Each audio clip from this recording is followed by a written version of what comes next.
खतरनाक तरीके से स्टंट करते हुए बाइक चलाने का वीडियो वायरल होने पर दंतेवाड़ा पुलिस ने तत्काल लड़कों को ट्रैक कर उनके खिलाफ एमवी एक्ट के तहत कार्यवाही करते हुए बच्चों के पालकों को भी बुलाकर समझाइश दिया कि इस प्रकार बाइक चलाने से स्वयं की जान खतरे में डाल रहे हैं।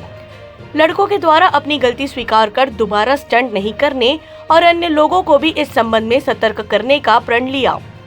दंतेवाड़ा पुलिस इस संदेश के माध्यम से आप सभी से अपील करती है कि आप भी अपने आसपास के लोगों को समझाएं, इस प्रकार वाहन चलाने से अब स्वयं अपनी जान जोखिम में डालते हैं।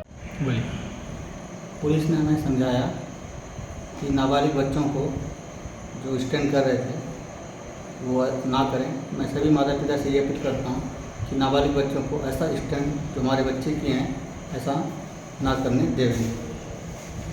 दंतेवाड़ा बचेली से फकरे आलम की रिपोर्ट।